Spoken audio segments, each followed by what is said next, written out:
Assalamualaikum warahmatullahi wabarakatuh.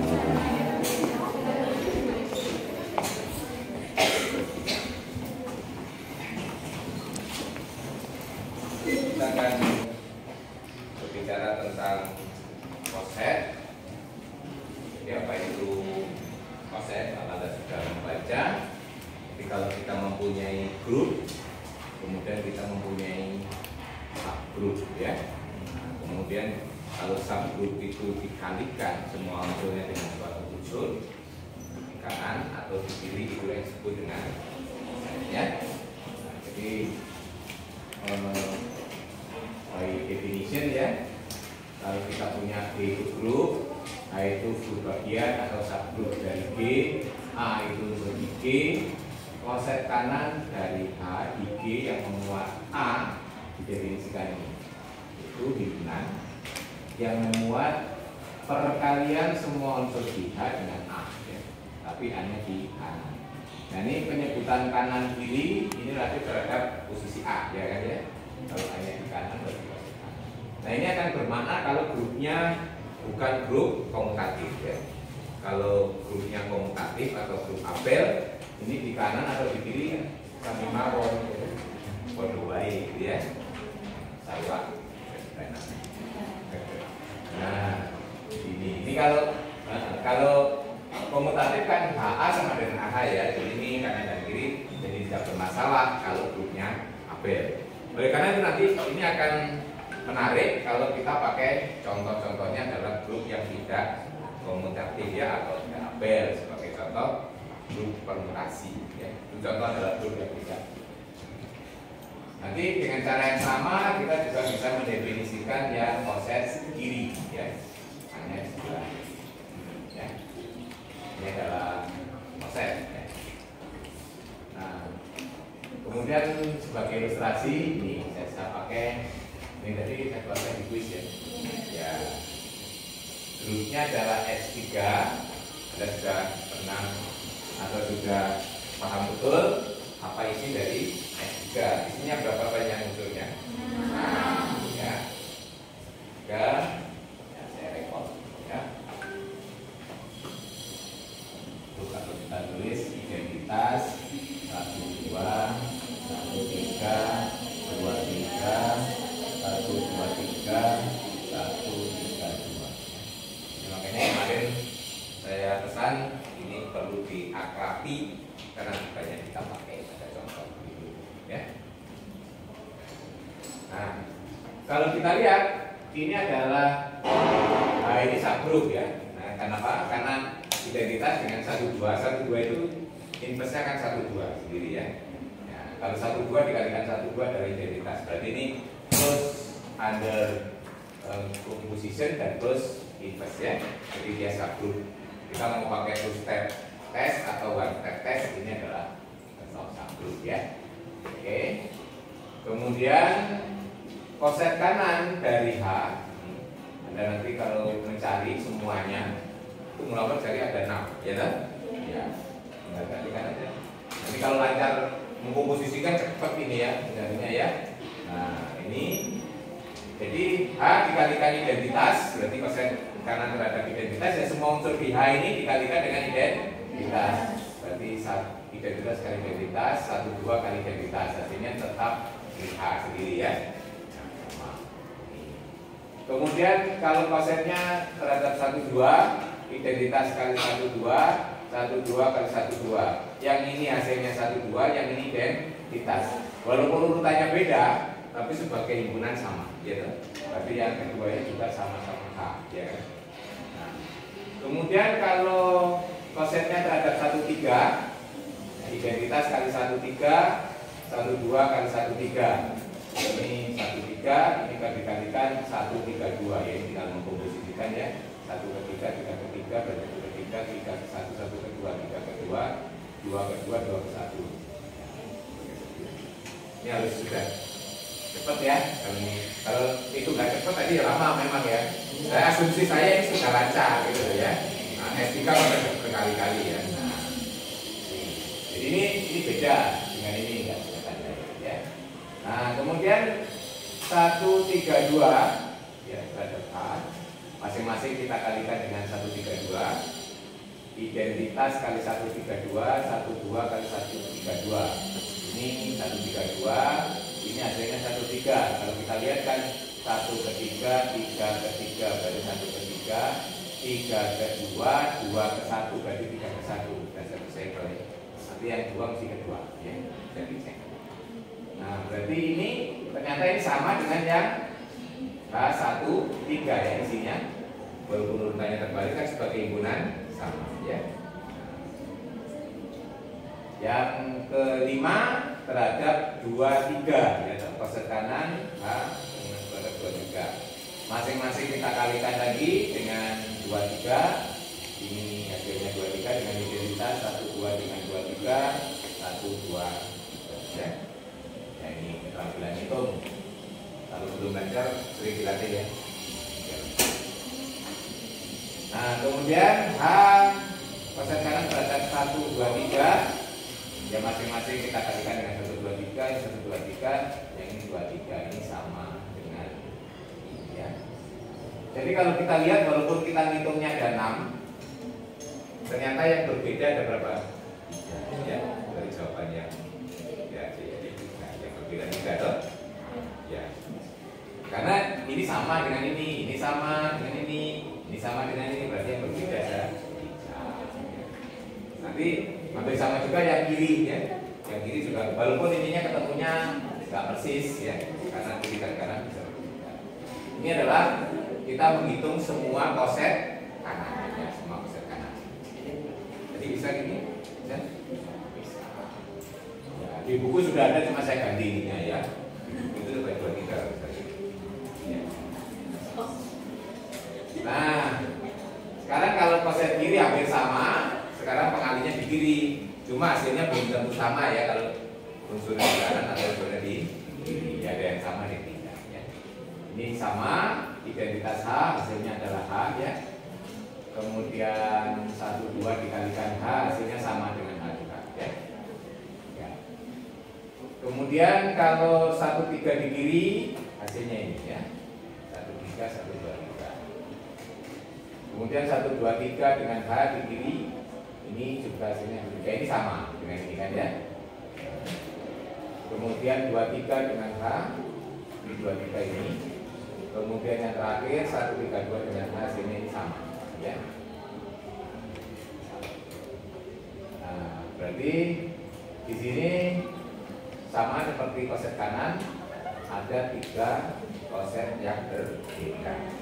Jadi baik kanan maupun kiri, meskipun jawabannya beda, tapi banyaknya yang berbeda tetap sama.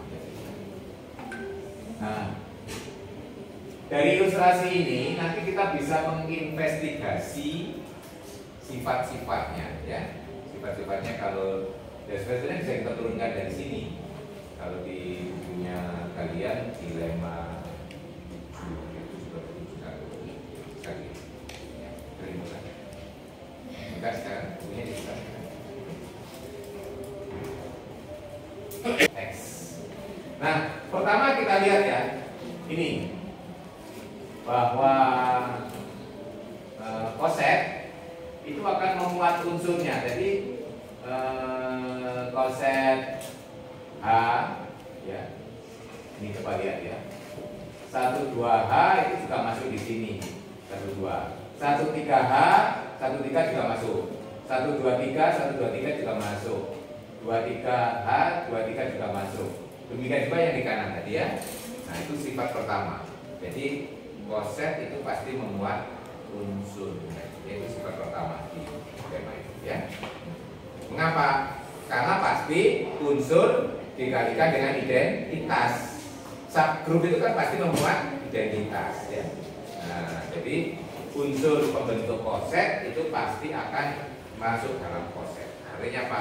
A itu pasti masuk di A atau itu sifat pertama yang mudah kita lihat ya. Jadi kalau kita cek sifat ya, ini ya, ambil semuanya. Ini saya ambil semuanya dari bukunya ya. Kita sudah punya bukunya ya. Ini itu lema 71 ya. Ini buku saya. Sedikit.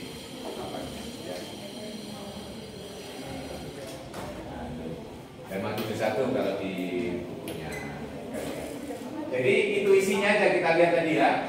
Dari hitungan koset tadi bahwa A masuk di AH. Ini juga akan sama kalau kita ganti dengan koset kanan. Jadi nanti sifat-sifat kalau di sini disebutkan kiri, walaupun tidak disebutkan kanan, sifat itu sebenarnya analog, gitu ya. Nah, contohnya nomor 1 gini ya. A masuk di AH. Ini akan analog juga kalau A masuk di AA, ya gitu ya. Nanti demikian juga sifat kedua kita dan seterusnya.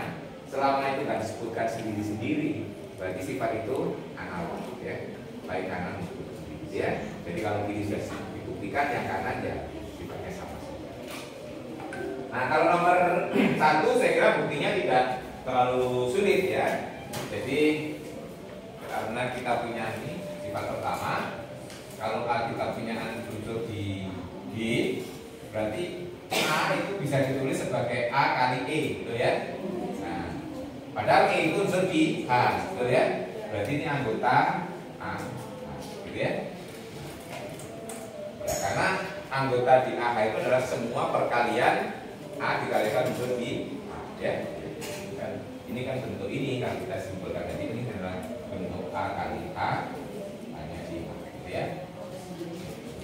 Jadi kalau kita bisa menuliskan E ya karena E nya di A berarti masuk di sini, ya. Oke, itu nggak terlalu susah. Yang kedua, nah ini AH, ingat tadi kalau unsurnya itu berada di koset, hasil koset sama dengan H, betul ya.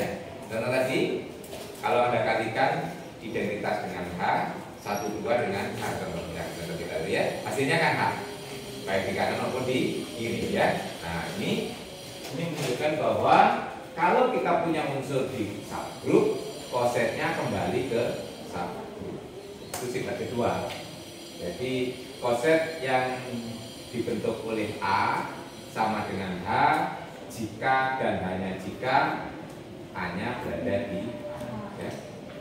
Ya. Nah, kalau nomor 2 ini karena berlaku bolak-balik, kita bisa membuktikan sifat yang ke kanan terlebih dahulu. Nah, kalau bukti yang ke kanan berarti diketahui apa? AH sama dengan H, ya dong? Berarti di sini misalkan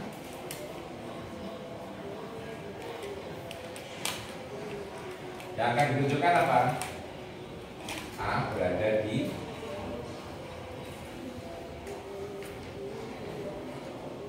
bagaimana menunjukkan A berada di H?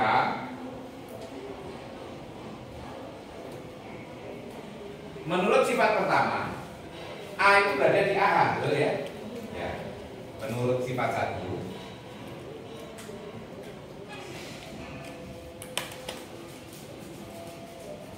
A berada di AH, padahal AH sendiri sama dengan H, betul? Nah, jadi A berada di A, selesai. Ya kalau nggak mau dikasih begitu, diberi alasan boleh ini begini. Nah, karena boleh kalian lengkap ya. Karena AH sama dengan H, maka A berada di A, gitu ya, itu sistematis.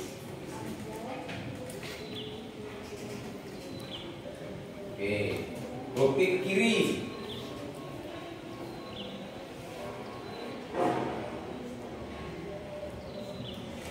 Kalau bukti ke kiri berarti yang diketahui apa? A anggota H, ya. Jadi misalkan A anggota H, yang akan ditunjukkan AH sama dengan H. Nah, ingat ini adalah kesamaan himpunan, betul ya? Ini AH adalah himpunan, H juga himpunan. Bagaimana membuktikan kesamaan himpunan? Definisi A sama dengan B itu apa? A kembali ke ini ya, A subset B dan B subset A. Jadi kalau kita ingin menunjukkan AH sama dengan H, harus buktikan saling subset. AH subset A, H subset A. Gitu gitu ya. Itu. Nah, yang pertama yang kita klaim adalah AH subset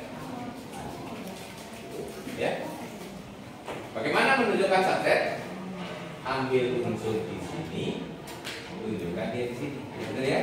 Nah, kalau saya ambil X berada di AH, ya. Kalau X itu berada di AH, berarti kita bisa menuliskan sama dengan apa? A dikalikan H untuk suatu H di A. Seperti itu Pak. Ya, kalau X itu berada di AA, berarti X itu bisa ditulis sebagai A kalikan H kecil untuk suatu H. Nah, sekarang coba lihat. Karena A-nya berada di H, gitu? A-nya berada di H, H-nya berada di H. A kali H dari mana? Di H, gitu? Nah, karena A-nya di H dan H juga di H,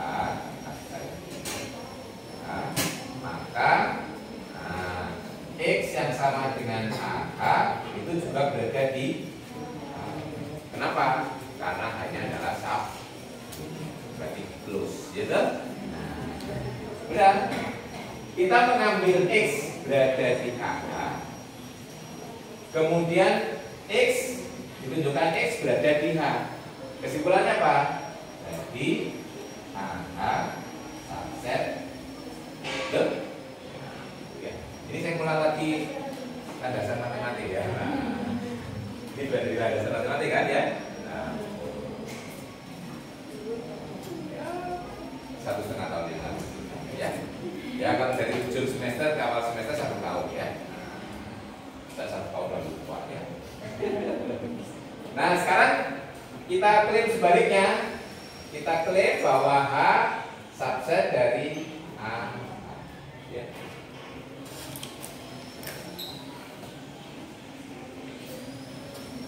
Gimana?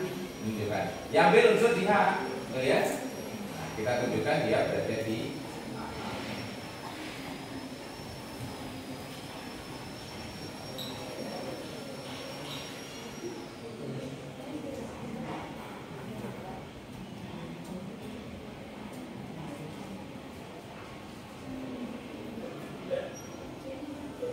Nah, saya ambil Y.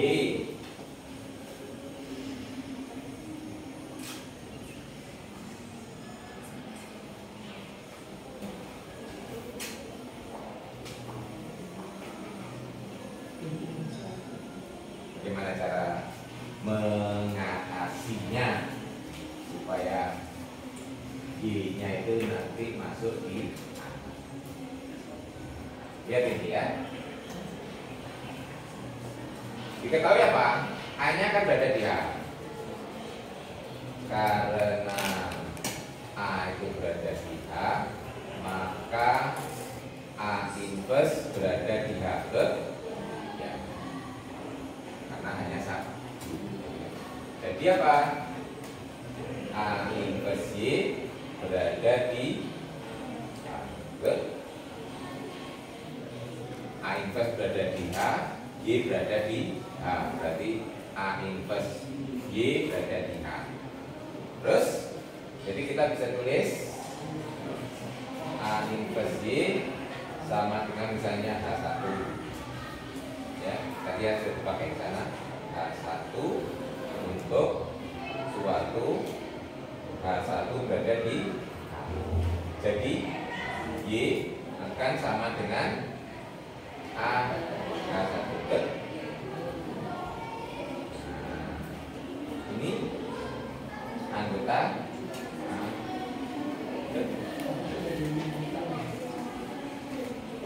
Jadi kita punya H subset. Ini kalau Anda nggak tahu filosofisnya atau cara berpikirnya, seolah menghafalkan. Ini yang disebut berpikir backward ya, bekerja mundur ya. Kita ingin tujuan akhirnya kan Y itu kan berada di AH. Berarti Y itu harus A dikalikan unsur Y H. Nah, berarti mundurnya supaya ke sana. Berarti nah A plus Y harus unsur di itu ya. Ini katanya trik kadang-kadang ya. Ya, ini sebenarnya hanya akibat dari berpikir mundur backward ya, backward thinking. Jadi, nah itu kan itu merupakan salah satu strategi memecahkan masalah ya. Jadi Anda berpikir mundur itu tujuan saya itu begini, nanti harus berangkat bagaimana gitu loh ya. Nah ini kalau Anda nggak punya strategi itu ya ini. Kayaknya Anda saya sarankan untuk membaca pengetahuan tentang strategi pemecahan masalah. Sudah pernah baca? Ya coba nanti dicari di referensi ya. Itu nama aslinya heuristik. Heuristik itu adalah terjemahnya ya strategi pemecahan masalah. Itu banyak ya. Contohnya tadi bekerja mundur, terus looking for pattern, mencari pola ya, terus kemudian apalagi yang Anda tahu, menggunakan grafik atau gambar, apalagi banyak ya, membagi kasus, mulai dari kasus-kasus sederhana gitu ya. Banyak itu kalau Anda baca lebih dari 20 strategi. Itu tujuannya apa? Kalau Anda ketemu soal, ketemu problem, Anda nggak berhenti. Anda sekarang kan sering ya kalau tes ada soal itu kalau nggak bisa mandek, tinggal tidur tunggu waktunya habis, gitu ya. Nah, kalau kita menguasai strategi pemecahan masalah, kita akan coba-coba ya toh. Oh, digunakan strategi ini bisa gitu ya. Minimal biasanya sering dipakai itu pola ya. Jadi kira-kira bagaimana ya? Atau kasus-kasus khusus. Kalau misalnya ditanyakan kasusnya N, coba N-nya 1 gimana, N-nya 2 gimana, itu nanti akan ketemu instingnya ya, intuisinya ya. Nah itu memang orang menyelesaikan soal matematika itu harus cari ide. Nah ide itu nggak bin salah bin gitu ya. Kecuali kalau Anda sudah pernah mengerjakan soal itu, tinggal recalling ya. Kalau belum pernah, nah itu berpikir menyelesaikan masalah itu tidak mudah gitu ya. Jadi nanti rekomendasi Pak Edi ada tadi heuristik atau strategi pemecahan masalah ya. Itu kalau Pak Edi sejak bimbing anak-anak Olimpiade itu hukumnya wajib. Oke. Jadi karena H dan AH itu saling subset, berarti kesimpulannya sama dengan ya dari dua hal ini ya. Dari sini dan sini kan bisa disimpulkan H sama dengan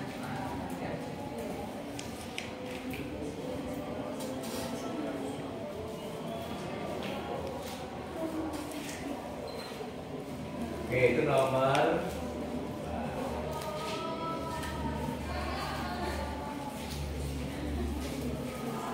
nomor 3 ya. AB dikalikan H, artinya koset yang dibangun oleh AB itu akan sama saja dengan koset yang dibangun oleh B dikalikan A.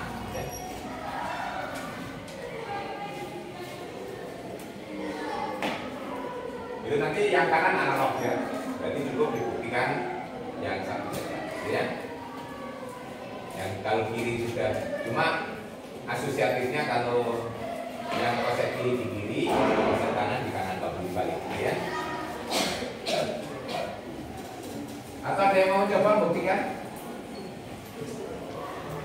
Ingat, ini kelihatan seperti asosiatif ya, tapi ini tidak boleh langsung kita buat hukum asosiatif. Kenapa? Karena A, B itu unsur di G, hanya adalah himpunan ya. Nah, asosiatif itu kan berlaku kalau sama posisinya ya, unsur atau himpunan gitu ya. Nah, ya kalau ini unsur himpunan itu artinya unsur dikalikan himpunan kan? Unsur dikalikan himpunan itu berarti dikalikan dengan semua unsur. Berarti ini adalah kesamaan himpunan sekali lagi. Kesamaan himpunan berarti harus dibuktikan saling subset ya. Nah, ini kalau kita membuktikan. Kenapa? Karena H dikalikan AB itu jadinya himpunan. Kemudian yang di kanan B dikalikan H itu himpunan, dikalikan A itu juga himpunan. Berarti kesamaan himpunan. Karena kesamaan himpunan harus dibuktikan saling subset ya. Oke. Ada yang mau coba?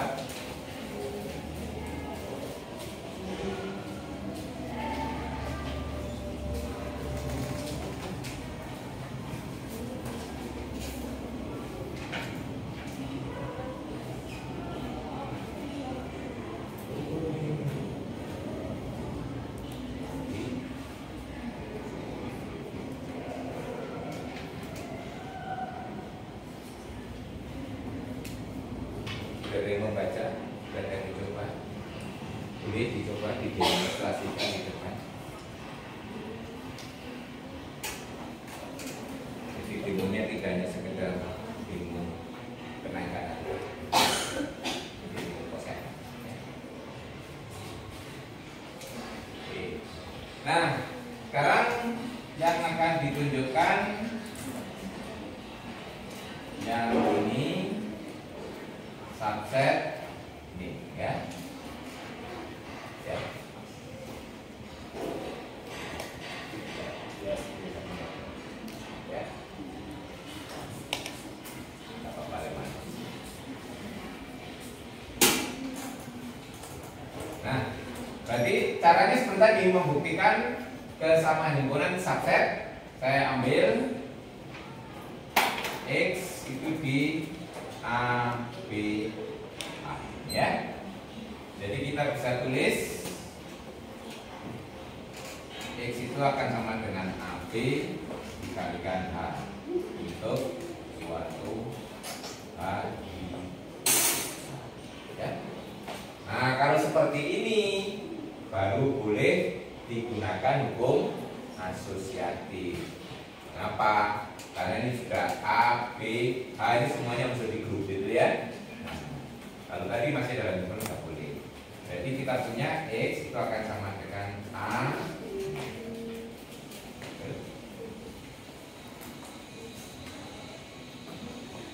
Berarti, nah kalau sudah begini, nah,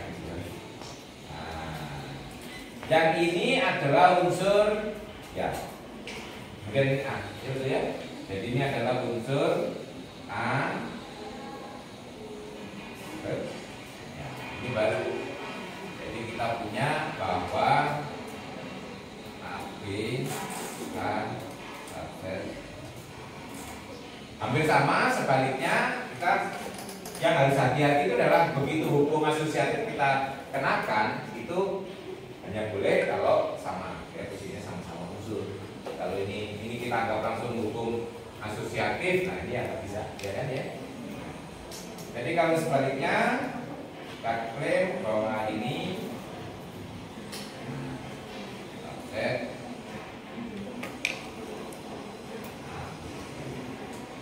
ya. Jadi kalau saya ambil sekarang Y anggota ini, berarti kita bisa tulis mula-mula itu Y-nya itu begini, A mungkin dikalikan apa Z gitu ya, untuk suatu Z anggota itu ya. Nah kemudian Z-nya sendiri bisa ditulis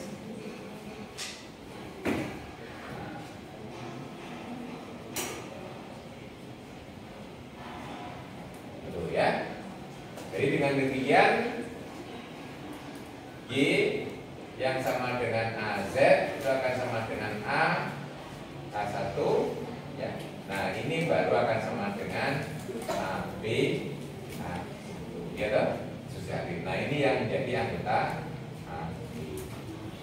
Ya. Jadi kita mengambil Y itu di ABH, kemudian ternyata Y-nya anggota AB. Jadi ini subset. Nah, karena kita punya saling subset, kesimpulannya adalah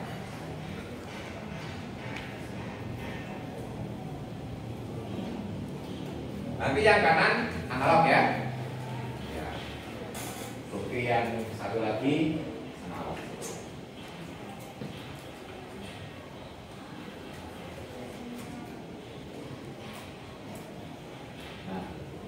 Sifat yang keempat, kalau kita tadi punya dua koset kiri sama atau dua koset kanan sama, lihat ya ini ilustrasinya yang sifat keempat ya, kita lihat yang tadi. Ya, nah lihat ya, koset ini sama, ya. Misalnya yang kedua dan ketiga, yang kedua dan ketiga dan keempat, kelima dan keenam. Coba lihat ini sama. Jadi ini dan ini sama. Apa kan ini masuk di sini kan? Ya. Atau ini masuk di sini, betul ya? Coba ini ya. Ini kan dua koset sama. Berarti ini masuk di sini atau yang ini masuk di sini. Itu maksudnya. Jadi kalau kita punya ini AH dan BH itu sama, bisa A masuk di BH atau B masuk di A, gitu ya. Ini ilustrasinya untuk sifat yang keempat tadi, ya. Bisa A masuk di BH atau B masuk di A, gitu ya.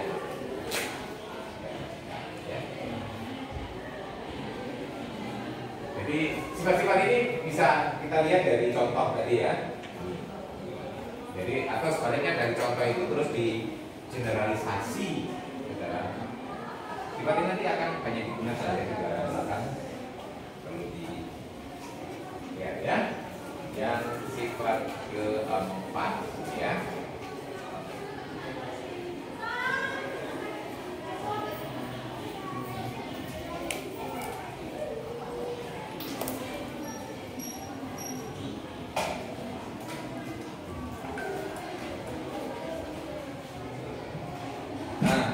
Kita buktikan yang ke kanan. Jadi kita misalkan dua kosetnya sama, ya kan? Jadi kita punya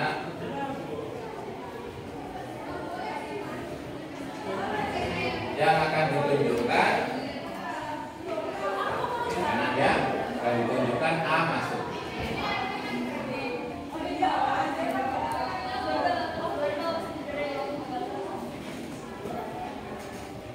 Ingat, berdasarkan sifat 1 A itu anggota AH, ya kan?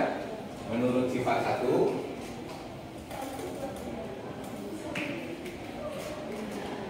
A berada di sini.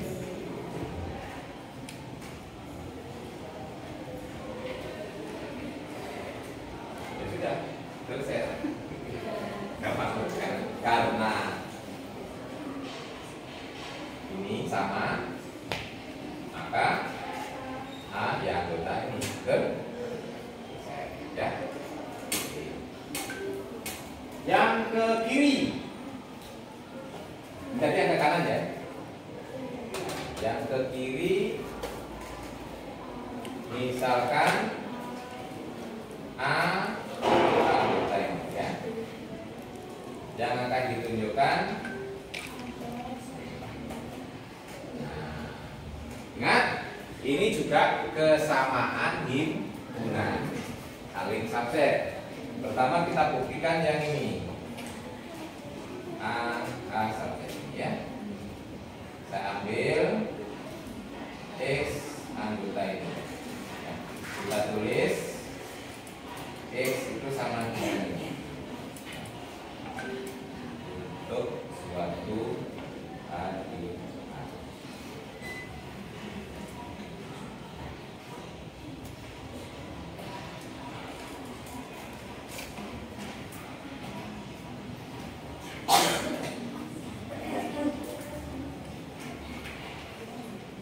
X-nya nanti harus berada di sini, ya toh?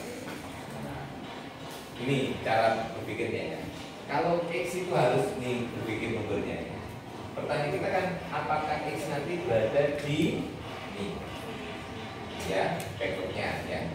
Berarti X nanti harus berbentuk B dikalikan H1, gitu toh? Pada saat ini kita baru ini ada ini ya.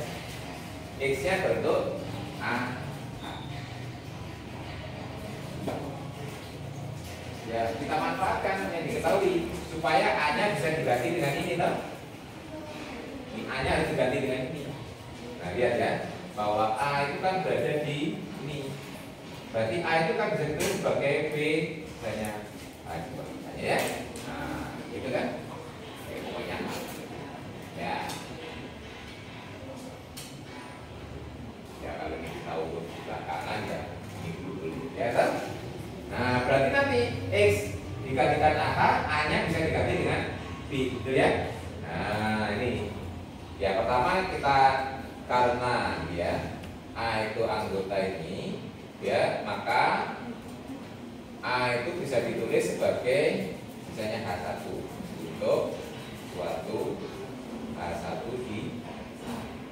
Jadi kita punya X yang tadi sama dengan AH, X-nya bisa diganti, ya. Nah, kalikan H, ini akan sama dengan B H1, ya. H di H, ya. H1 di H. Berarti H1 kalikan H berada di mana? Di H, gitu ya. Berarti ini adalah anggota.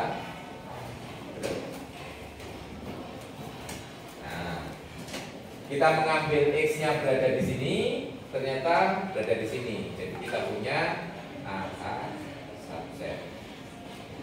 Nah, nanti bukti sebaliknya hampir sama. Kalau saya ambil unsur di BH, berarti harus ditunjukkan dia berada di AH, ya.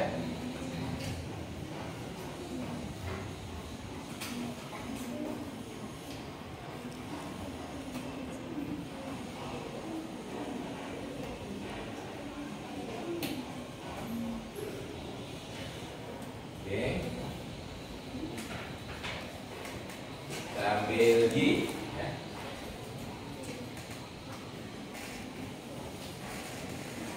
Yang akan ditunjukkan kan Y-nya nanti berada di AH, gitu. Di sini yang akan ditunjukkan Y itu berada di. Karena kita bisa mengambil Y-nya berada di sini, berarti kita bisa tulis Y itu sama dengan, ya. Misalnya ini yang sudah kita pakai apa? 1, 2, ya.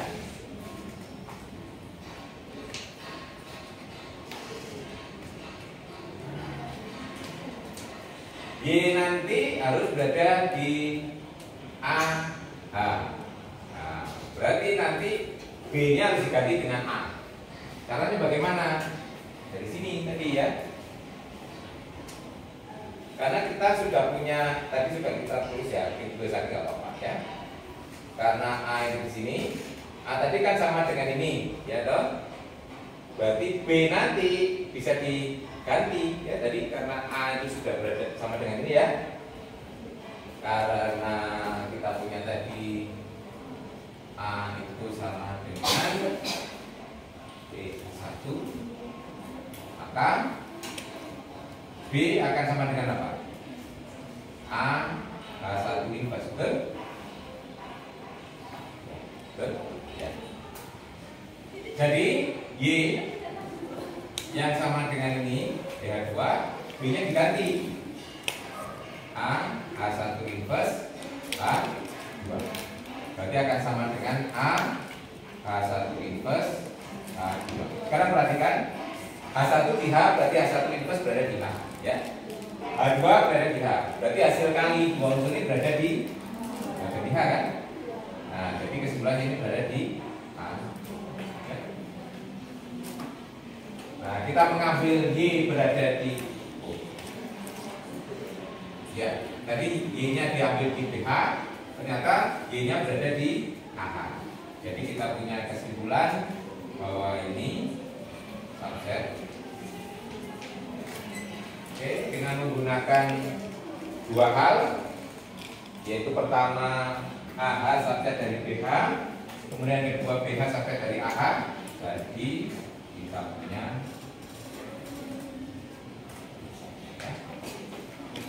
Ini bukti yang ke kiri ya. Jadi nanti kalau unsur itu masuk di koset, berarti hasil unsur itu dikosetkan sama dengan koset semula, gitu ya. Ini nanti ini untuk mempermudah hitung-hitungan kayak tadi ya. Jadi nggak perlu yang kedua nggak perlu dihitung kan? Ya. Jadi contoh aplikasi nanti kalau ada disuruh hitung koset lagi, gitu ya, langsung bisa dipakai. Jadi kalau saya kembali ke contoh tadi, nah begitu ada ngitung ini 23H hasilnya kan ini 23132. Nah 132 kan sudah masuk di sini. Nah ini nggak usah dihitung, langsung sama dengan ini kan? Nah gitu ya. Ya itu kan. Ya, gitu ya. Ini 23H sudah kita hitung. Kita mau menghitung 132. Nah 132 itu kan sudah masuk di 23H.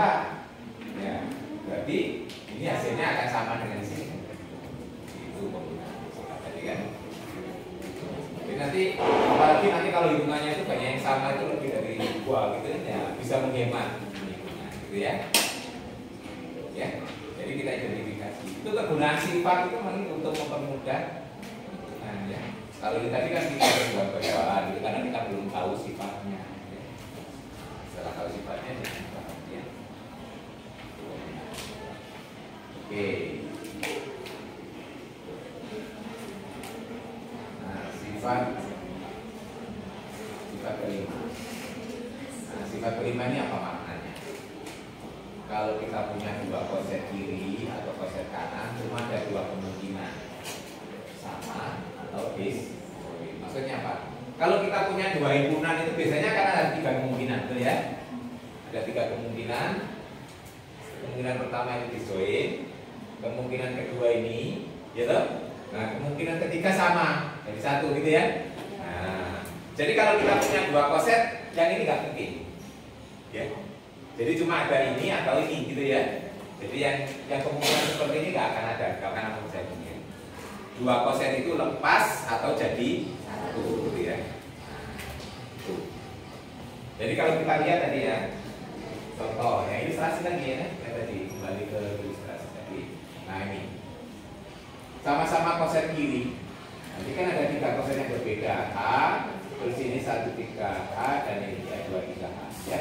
Nah ini kalau kita lihat, 2 koset itu ini sama, ini sama. Atau kalau nggak sama pasti disjoin. Ini dengan ini lepas, ini dengan ini juga lepas ya. Nah itu. Jadi 3 koset itu lepas semua. Tapi sementara yang dua sepasang sama, ya. Jadi mestinya kan ada 6 koset, ya kan? Cuma ada sama atau lepas juga. Jadi kemungkinan yang ini nggak akan pernah terjadi. Ya. Beririsan tapi nggak sama, ini kan ya. Jadi kemungkinan dua itu beririsan tapi tidak sama. Itu maksud dari sifat ini. Ya. Sifat yang ini. Ya. Kalau kita, nah ini kan atau. Bagaimana strategi membuktikan atau? Balik ke landasan matematik. Salah satu dimisalkan tidak berlaku, kita tunjukkan salah lain harus berlaku. Kenapa? Kalau atau itu salah satu sudah berlaku kan selesai ya kan? Jadi kalau mau menunjukkan sifat A atau B, kita asumsikan A tidak berlaku, kita tunjukkan B-nya pasti berlaku. Jadi apapun yang terjadi kan masih berlaku saja ya. Gitu. Jadi kalau kita mau menunjukkan sifat nomor 5, kita asumsikan atau kita misalkan salah satu tidak berlaku, kita tunjukkan yang lainnya harus berlaku.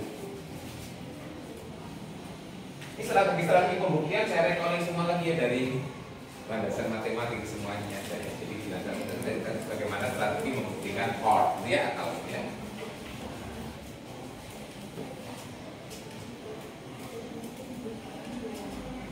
Makanya kuliah landasan matematik itu penting ya, harus diberikan di semester awal. Ya. Nah, di situ, nah strateginya mana yang diasumsikan yang tidak berlaku ya terserah yang buktikan. Mana yang menurut yang buktikan mana yang paling mudah gitu ya. Jadi kalau yang membuktikan jangan cari cara yang sulit ya, cari yang mudah gitu ya. Nah, Jadi ini namanya strategi. Yang nomor 5. Nah, kalau saya lebih suka membuktikannya yang saya asumsikan tidak berlaku yang kosongnya, ya. Diandaikan itu tidak kosong, ya, atau dimisalkan tidak kosong. Misalkan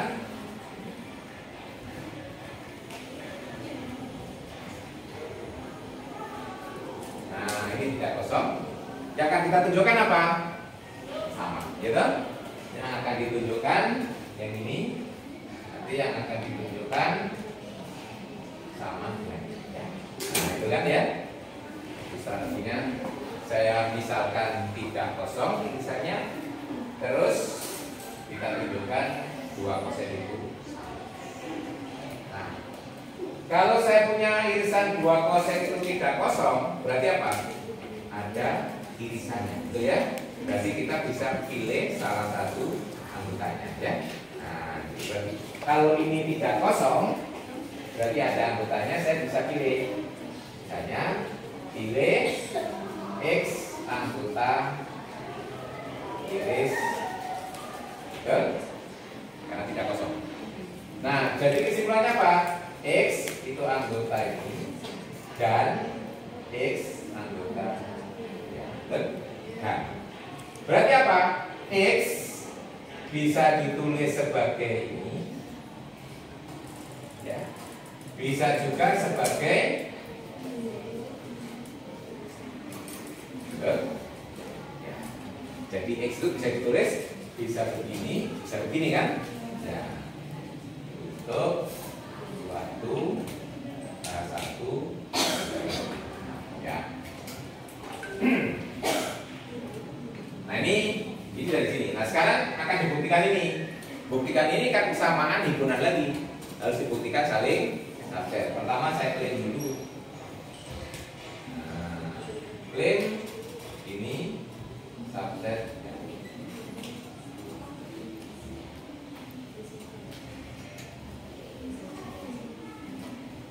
Saya ambil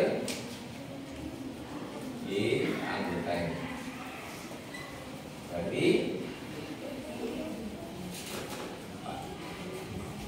Jadi bisa ditulis Y itu sama dengan misalnya A3 untuk suatu A3.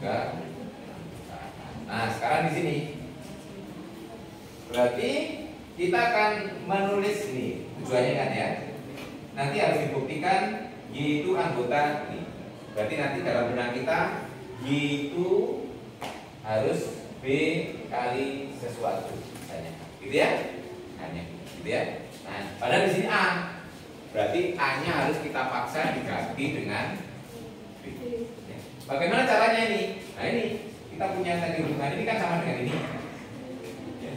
Karena kita punya ini karena A1 sama dengan X sama dengan B A2. Betul ya?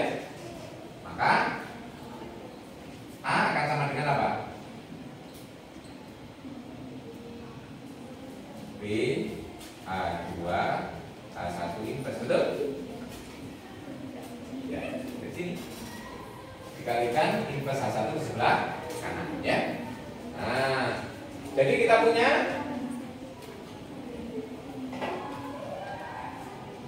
Y yang sama dengan A3, A-nya bisa diganti. Nah, terus A3. Ini kan berarti B A2 A1 inverse A. Ingat, ini semuanya berada di H. Kalau dikalikan unsur di H, terus dikalikan B berarti unsur di ya. Nah, dari sini kita kan mengambil tadi Y-nya di AH, terus terbukti sekarang Y-nya di sini. Jadi kesimpulannya AH subset. Sekarang kita mungkin sebaliknya, saya kira juga nggak terlalu susah, analog juga. Saya ambil, saya klaim ya, saya tulis biar kelihatan batasnya. Klaim ini, nah, ambil misalnya Z. Jadi Z bisa ditulis sebagai 4 untuk suatu 4 berada di 4, gitu ya. Nah, kita sekarang sebaliknya. Ini B kali unsur di H harus diubah menjadi A kali unsur di H. Nah, kita pakai lagi tadi ya. Karena tadi kita punya ini A H1 sama dengan X sama dengan. Nah, sekarang B-nya. Maka B akan sama dengan A H1 H2 inverse. Jadi Z yang sama dengan ini, B-nya bisa kita ganti ya. B-nya diganti ini. Nah, kita kumpulkan A H1 H2 inverse H4. Sekali lagi, ini semuanya unsur di H. Dikalikan juga unsur di H. Berarti ini anggota A. Jadi kita punya subset dari dan sesuai karena ini dan ini terbukti kesamaan berarti ya. Jadi kesimpulannya B. Nah, gitu kan? Jadi kalau tidak kosong maka sama, gitu ya. Berarti ini kesimpulannya sama atau kosong, gitu ya. Sama atau tidak. Jadi kalau kita punya dua koset hanya berlaku dua kemungkinan ya. Tidak ada kemungkinan.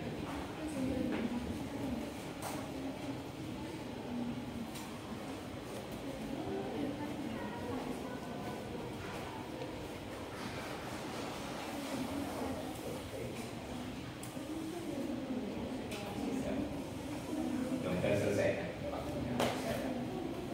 Kajian kita sifat ini harus tuntas. Pekan depan ganti program ya, pemakaian sifat ini ya. Nanti pekan depan kita akan menggunakan sifat ini untuk membuktikan teorema yang sangat penting, yaitu teorema Lagrange.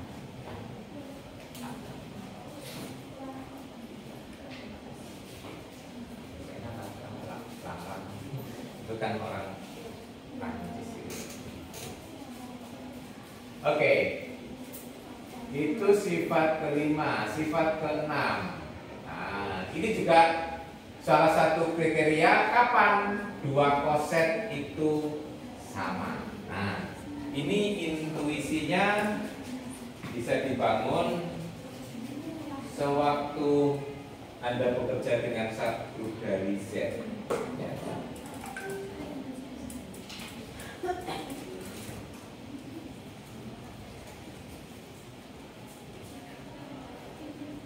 Sana bisa, dari yang tadi juga bisa ya.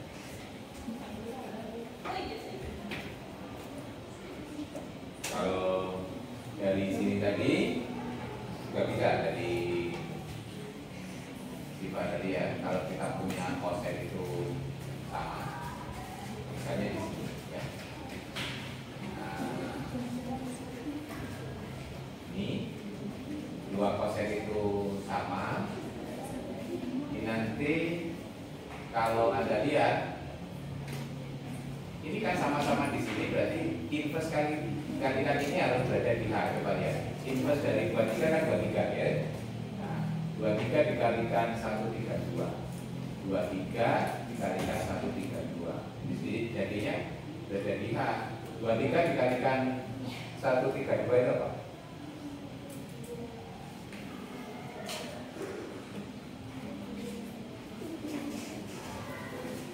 23 dikalikan 132. Jadi hitung. Sudah itu ya.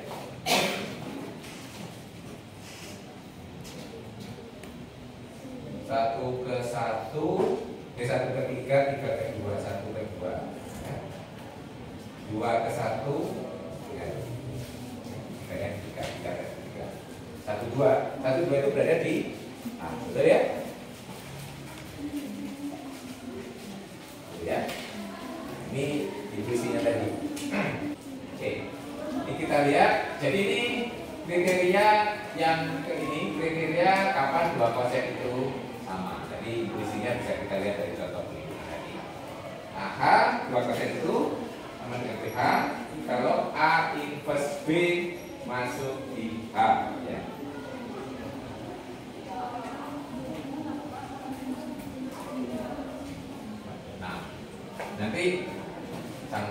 pakai juga sifat ke-6 gitu ya. Nah, sekarang bukti tekanan. Kalau kita punya kosetnya sama ya.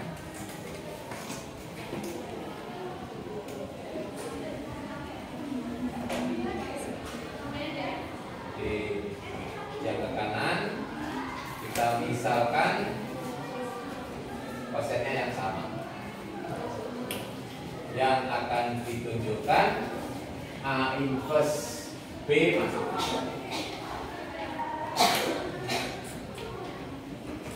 ya.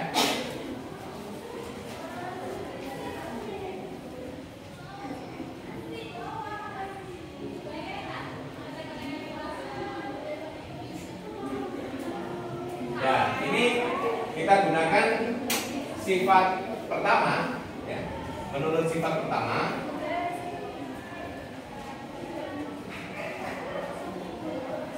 kita punya apa? B itu pasti anggota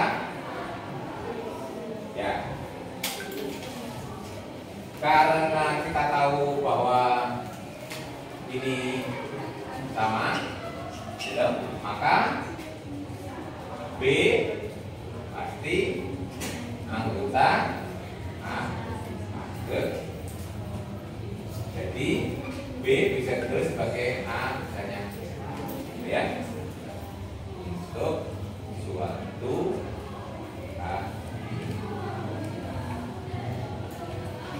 Kesimpulan kita pada sini, jadi A inverse B sama dengan A.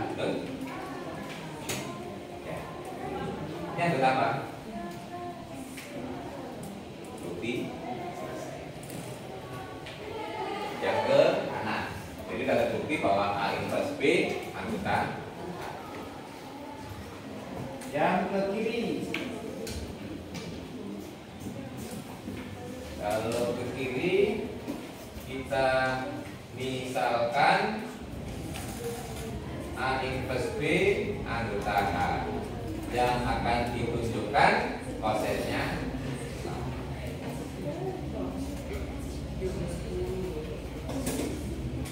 Sekali lagi, ini juga kesamaan himpunan, dibuktikan saling subset.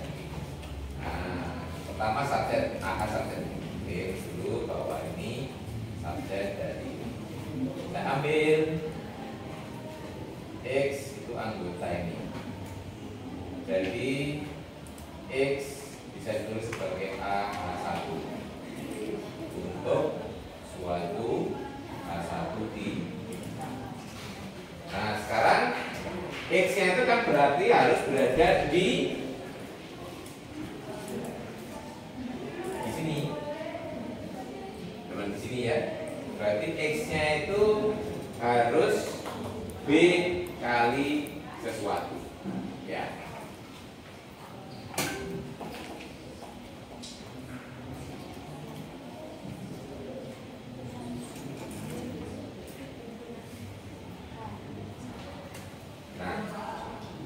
Cara gantinya mana? Ya ini, kita lihat ya.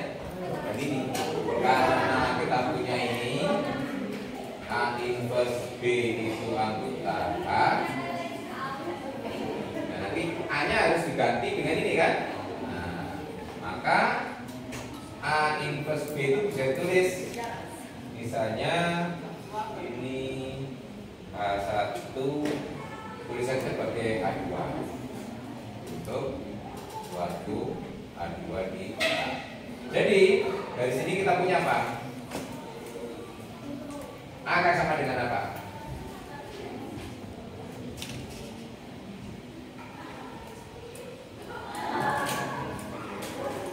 Jadi A akan sama dengan, halo,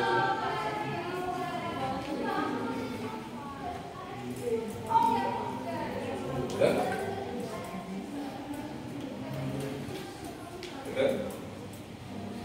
A sama dengan B H2 inverse dia. Oke. Dari sini ke sini aja kok bingung.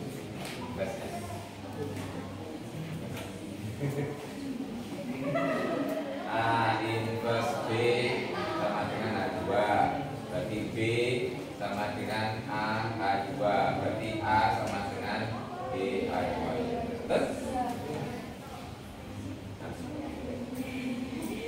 Ya udah, berarti X ya. Yang tadi sama dengan A1, A-nya diganti dengan ya 2 inverse A1, berarti akan sama dengan B H2 inverse A1.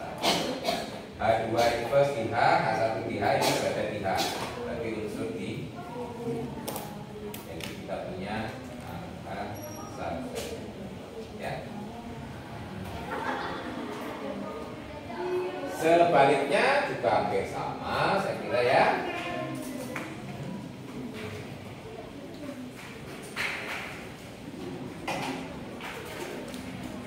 Klaim lagi, ini subset.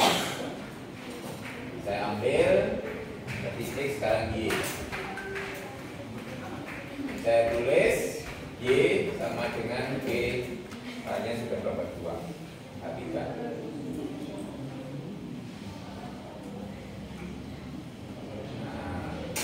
Ini juga demikian. Karena ini B, B-nya harus kita ganti dengan H. Dari sini tadi tinggal ganti aja. Dari ini tadi ya. Karena kita punya ini, karena tadi apa ya? A inverse B sama dengan H2, maka B akan sama dengan A H2. Jadi Y akan sama dengan B-nya kita ganti. Nah, sama dong? Berarti A H2 H3. Ini unsur di H, berarti ini unsur di. Jadi kita sudah buktikan ini subset. Nah, dengan dua subset ini jadi kita punya ya. Jadi yang 6 itu berlaku bolak-balik ya. Jadi kalau kita bisa menunjukkan A inverse B itu masuk di H, berarti koset yang dibangun oleh A dan dibangun oleh B itu sama. Nanti kalau koset kanan apa kira-kira? Nah, kriterianya. Ini kan kalau sekarang kalau ini HA sama dengan HB, jika apa? Kira-kira apa? AB inverse masuk di, betul ya? Inverse di kanan, ya toh? Nah, kayak itu inverse di kiri. Ya, analognya di situ ya. Tapi di sini nggak ditulis sendiri. Nanti Anda bisa menganalogikan gitu ya. Nah, jadi nanti kalau koset kanan jadi ini. Ya.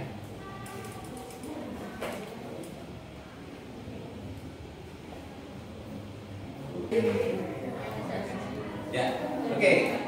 Sifat ke 7 itu apa maknanya? Anggotanya sama. Ya, ingat koset itu walaupun tidak sama, jadi anggotanya sama. Ingat tadi yang kita hitung ya, 3 koset berbeda itu sama-sama anggotanya 2. 3 koset yang berbeda tadi anggotanya 2 ya. Jadi di sini kalau kita punya 2 koset, walaupun kosetnya tidak sama, tapi banyaknya anggota sama. Bagaimana membuktikan banyaknya anggota kedua himpunan itu sama? Itu yang sering disebut himpunan yang ekivalen ya. Apa? Bagaimana? Kita bisa membentuk korespondensi satu ya. Jadi himpunan A dan himpunan B dikatakan ekivalen jika ada korespondensi satu-satu dari himpunan A ke himpunan B. Kesimpulannya itu anggotanya sama. Kalau korespondensi satu-satu, nah berarti banyaknya anggota kan sama. Berarti untuk membuktikan banyaknya anggota koset AB sama dengan banyaknya anggota koset BA, itu harus dibuat korespondensi satu-satu dari A ke B. Ya. Bagaimana pemetaannya agar menjadi korespondensi satu-satu? Ya langsung dilihat komponennya, ya. kita bisa membuat pemetaan.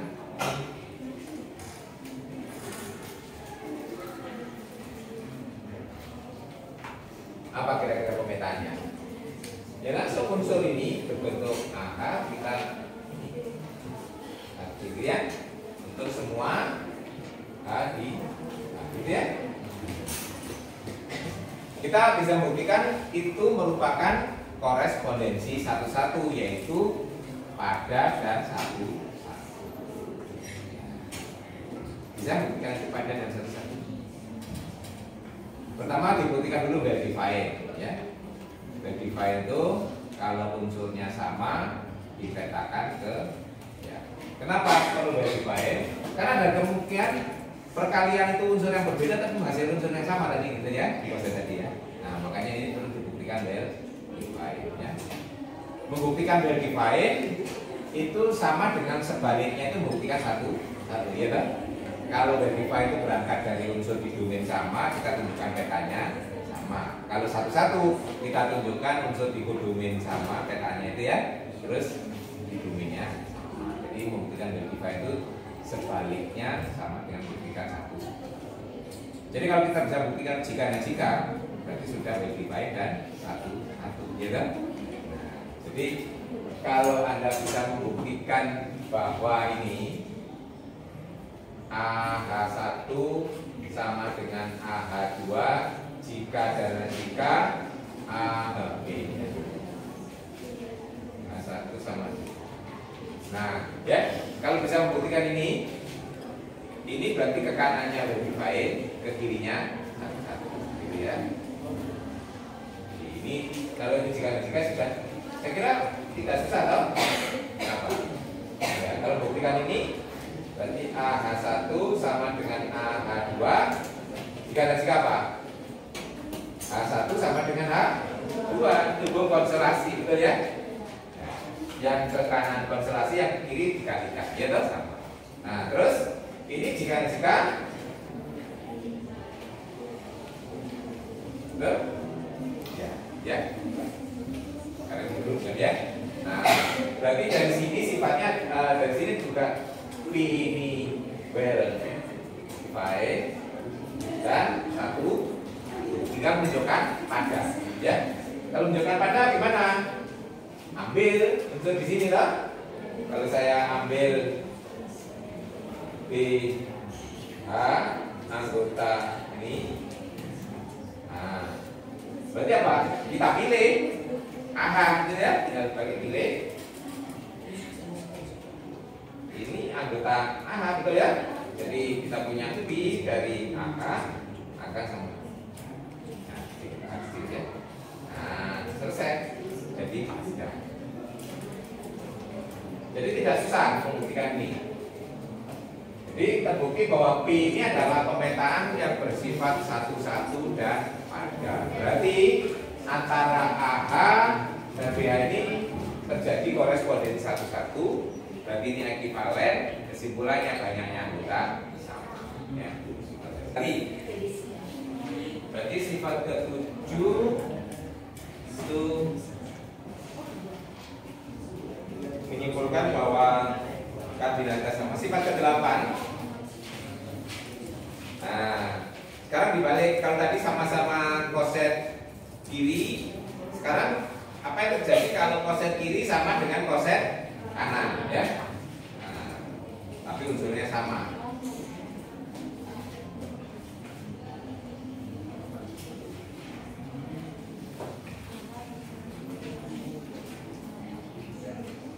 Jadi koset kiri sama dengan koset kanan.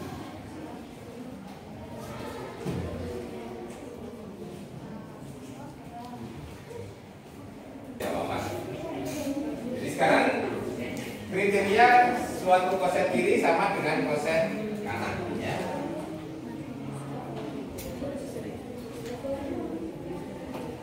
Tapi unsurnya yang sama.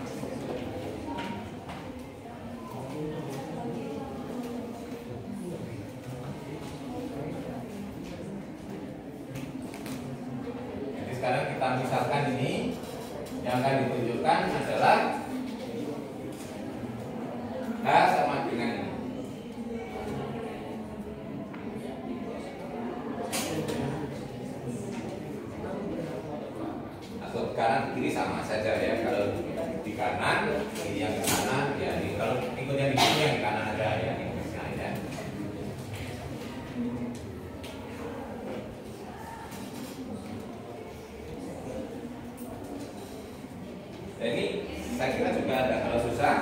membuktikannya saling subset, kita punya ini. Kalau saya ambil ini H, unsur di H, nah kita mau nanti unsur di sini, berarti dalam benang kita mesti H itu nanti harus sama dengan A dikalikan sesuatu H, misalnya aksen A. Nah itu berarti kan sebaliknya ini A sama dengan A aksen. Nah ini akibat dari kesamaan. Nah ini ya. Nah berarti strateginya ya, A itu anggota H. Padahal ini sama dengan H A, lihat. HA ini berarti HA bisa kita tulis sebagai nggak persis H. Dua unsur sama dalam himpunan itu tadi bisa urutannya beda kan? Di sini berarti H aksen. Nah, gitu loh ya. Jadi kita harus sama persis ya, untuk menghasilkan bersama untuk suatu H aksen di H. Nah, berarti H yang kita ambil di sini tadi bisa kita tulis sebagai ini, inverse-nya di kanan atau di kiri sebenarnya sama saja ya.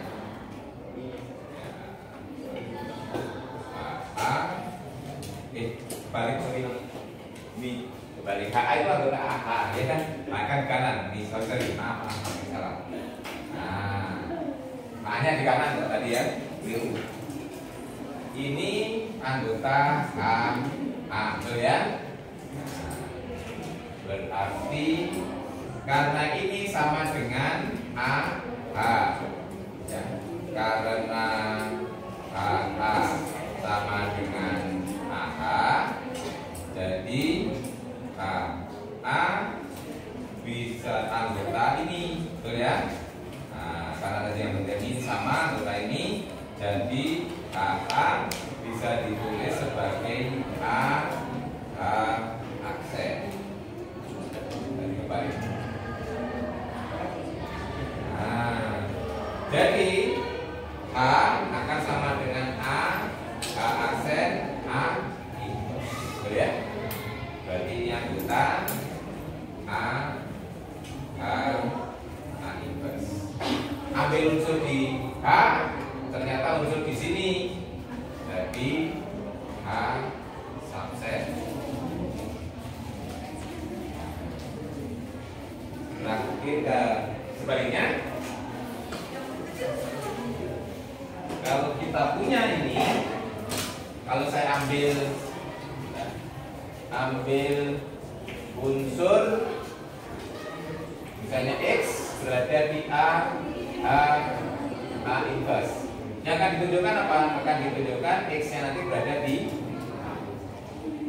Jadi karena X-nya di sini kita bisa tulis X sama dengan A1 A inverse untuk suatu A1 anggota A.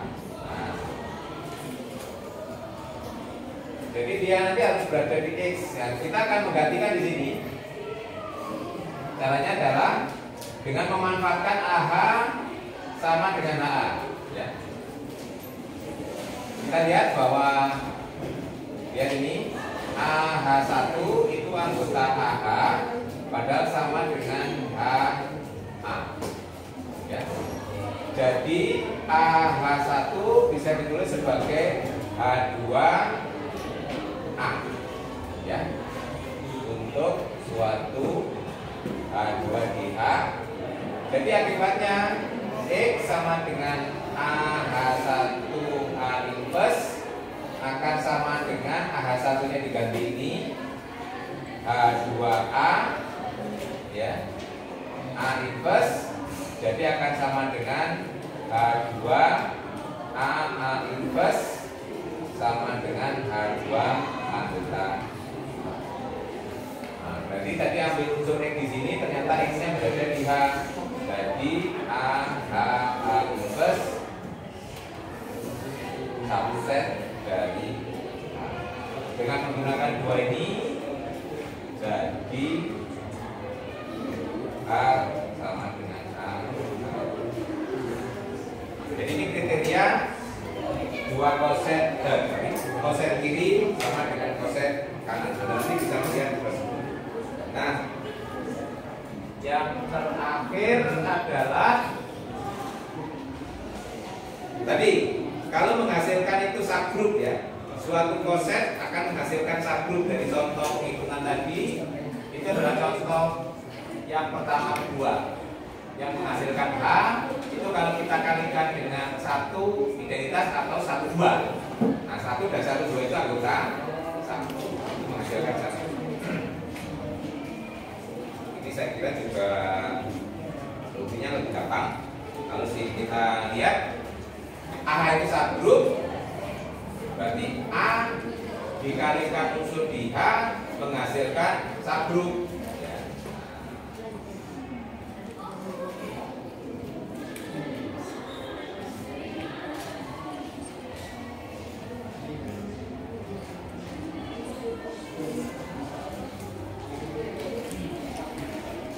Berarti hanya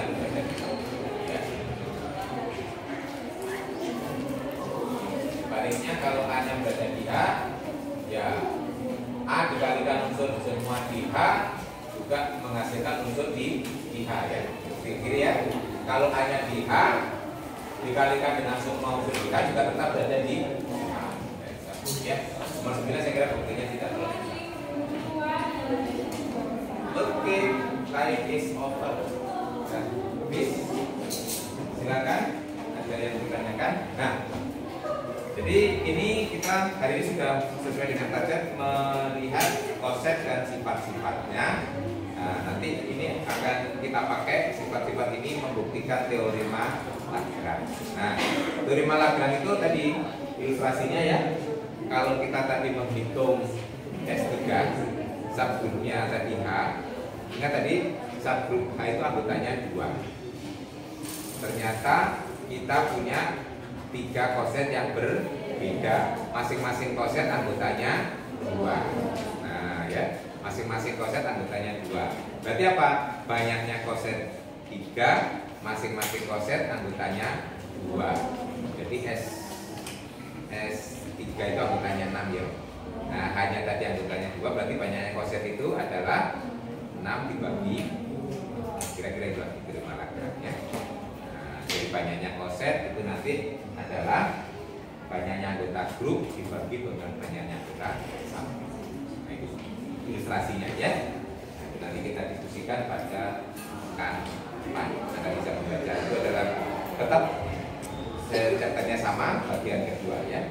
Itu sebenarnya kan koset dan teorema Lagrange jadi satu, tapi karena banyak kita jadikan 2, 4 ya.